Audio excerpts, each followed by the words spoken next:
Donc bonjour à tous, je m'appelle Guillaume Justier, je suis technico-commercial chez MDP. Donc je suis ici aujourd'hui pour vous présenter cette masterclass sur la thématique des steppers contre-attaque. Donc dans un premier temps, je vous ferai une présentation technique des moteurs pas à pas. Ensuite, nous verrons un comparatif de différentes technologies. Et pour finir, nous ferons le tour de différentes applications où les moteurs pas à pas ont toute leur place. Alors, qu'est-ce qu'un moteur stepper? Donc stepper veut dire moteur pas à pas en anglais, déjà dans un premier temps. C'est un moteur sans balai, donc avec une durée de vie importante. C'est un moteur qui est piloté par pas, c'est-à-dire que pour le mettre en rotation, on est obligé de lui donner un nombre de pas. Il dispose d'un couple de maintien, c'est-à-dire qu'à basse vitesse, le couple est très élevé. Et comme on peut le voir sur cette courbe, c'est un moteur qui a un fort couple à basse vitesse et un couple quasiment inexistant à haute vitesse. Donc maintenant, nous allons voir les avantages et les limites de ce moteur. Premier avantage, c'est que c'est un moteur qui est idéal pour du positionnement en boucle ouverte, donc c'est-à-dire sans codeur. Il est également bon marché, donc dans le cadre où vous avez une application avec un budget motorisation réduit, c'est un moteur qui est fortement adapté. Il est également facilement pilotable, une carte basique permet de piloter ce moteur. Et pour finir, c'est un moteur qui est normé, donc la norme s'appelle NEMA, c'est-à-dire que tous les moteurs pas à pas ont une forme de carré sur l'avant du moteur. Donc il y a différentes tailles de carrés, donc différents NEMA, NEMA 11, 23, 20, 34. L'avantage, c'est qu'en cas de maintenance, si vous changez de fabricant mais que vous gardez le même NEMA, ça sera la même adaptation. Passons aux limites. Donc comme on l'a vu tout à l'heure, la première limite de ce moteur, c'est qu'à haute vitesse, ce moteur n'a plus du tout de couple. Il chauffe énormément, c'est-à-dire que pour faire du maintien en position, vous êtes obligé de constamment lui envoyer de l'intensité, ce qui fait chauffer le bobinage. Ensuite, c'est un moteur qui a un phénomène de décrochage, de perte de pas. C'est-à-dire, comme exemple, prenons un tapis roulant avec un moteur pas à pas qui va faire varier une charge de 20 kg. On va passer la charge de 20 à 40 kg. Le moteur pas à pas, dans un premier temps, va glisser, va perdre des pas et ensuite décrocher, c'est-à-dire qu'il va s'arrêter complètement. Dans ce cas-là, vous êtes obligé de redémarrer la machine. Ça vous fait perdre du temps et de l'argent. Pour pallier à ce phénomène, vous êtes obligé de surdimensionner le moteur. Donc ça peut devenir une limite dans le sens où si vous avez une application avec peu de place, si vous passez d'un EMA 23 à 34, ça peut être un inconvénient. Donc notre solution pour pallier à ces limites et garder les avantages, c'est de passer en boucle fermée. Également, d'ajouter une technologie step servo ou HMT. Ça va rapprocher le moteur, on va dire, d'un moteur brushless. Et ça va également, surtout, le plus important, éliminer le décrochage. C'est-à-dire que si on reprend le tapis roulant de tout à l'heure, au lieu de s'arrêter, le moteur va ralentir pour augmenter son couple, puis ensuite repartir une fois qu'il aura pris en charge la masse. Si on regarde le fonctionnement d'un moteur pas à pas classique, c'est un moteur qui a besoin d'un contrôleur qui va piloter le moteur et ce moteur va déplacer une charge. Ce que l'on va faire, c'est qu'on va ajouter un codeur qui va permettre de faire la boucle fermée, le retour d'information. Et on va également ajouter la technologie Step Servo HMT.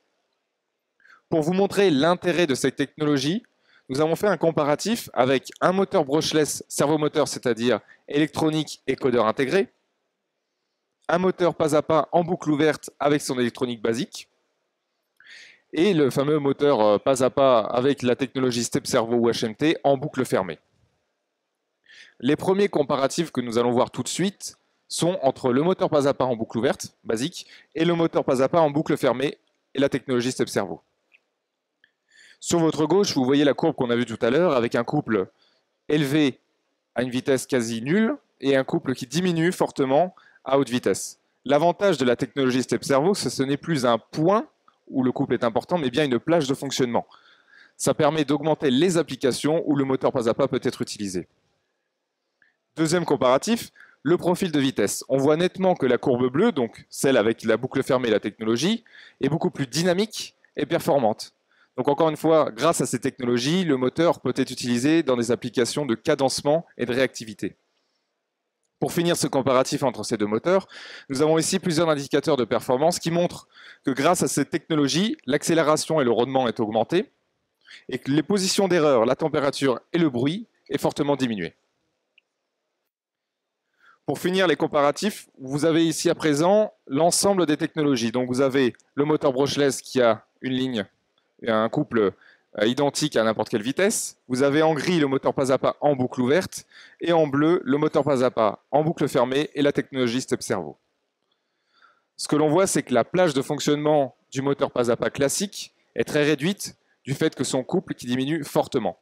En revanche, grâce à la technologie Step Servo, l'autre moteur a une plage de fonctionnement beaucoup plus importante et on voit qu'il peut remplacer le moteur brushless sur une grande partie de ce schéma. Bien entendu, si vous avez une application avec une vitesse élevée, vous êtes obligé de passer sur un moteur brushless. Le résumé de ce comparatif, c'est que l'on peut voir que grâce à cette technologie, le moteur pas à pas peut prendre la moitié des applications qu'un moteur brushless. Maintenant, vous allez me dire, c'est un moteur qui est intéressant, qui peut remplacer le moteur brushless et qui a des performances élevées. Mais quel est son coût? Donc justement, en prenant une base de 100% sur un moteur pas à pas classique, on voit qu'avec cette technologie, il est seulement à 50% plus cher. Si on revient en arrière, on est obligé de surdimensionner un moteur pas à pas classique pour éviter le décrochage.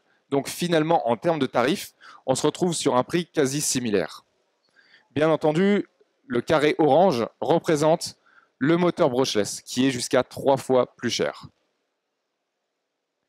Maintenant, nous allons passer à différentes applications où les moteurs pas à pas peuvent être utilisés. Donc, comme on l'a vu tout à l'heure, cette application de chariot permet, grâce à sa technologie, de ne pas décrocher et de garder son couple, qu'importe la variation de charge. Ici, vous avez l'application de vissage-bouchage. Donc, grâce au contrôle de couple du moteur, vous avez la possibilité de visser les flacons sans casser les fixations. Ici, vous trouvez une application d'imprimante industrielle. Donc, grâce à la profil de vitesse qu'on a vu, le cadencement élevé, le moteur pas à pas peut être utilisé aisément. Ici, application de remplissage. Donc, grâce, comme on le sait tous, le moteur pas à pas a sa précision. Vous avez la possibilité de remplir les flacons sans déborder et identique sur chaque flacon. Pour finir, nous avons ici une application de tri. Donc, si on prend l'alliance de la précision du moteur pas à pas et des cadencements élevés, vous avez un produit qui correspond tout à fait à cette application. Maintenant, nous allons passer à l'offre MDP en rapport avec les produits dont je viens vous citer. Donc, nous avons les cartes de pilotage, tout d'abord, allant de 3 à 10 ampères, différents bus de communication, CAN-Open, Modbus, RS232, et également la possibilité de faire une programmation en standalone, c'est-à-dire que vous pouvez insérer un programme dans la carte et la faire fonctionner indépendamment des autres. Il y a la possibilité, bien entendu, que toutes nos cartes soient compatibles avec nos moteurs stepper. Justement, les steppers, on y vient, disponibles de la taille 11 à 34, donc ça c'est les NEMA dont je vous parlais tout à l'heure, et avec une possibilité de codeur.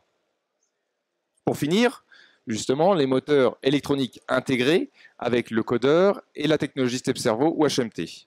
Disponibles de la taille 11 à 34 en NEMA, différents bus de communication, CAN-Open, Modbus, Ethernet-IP, etc.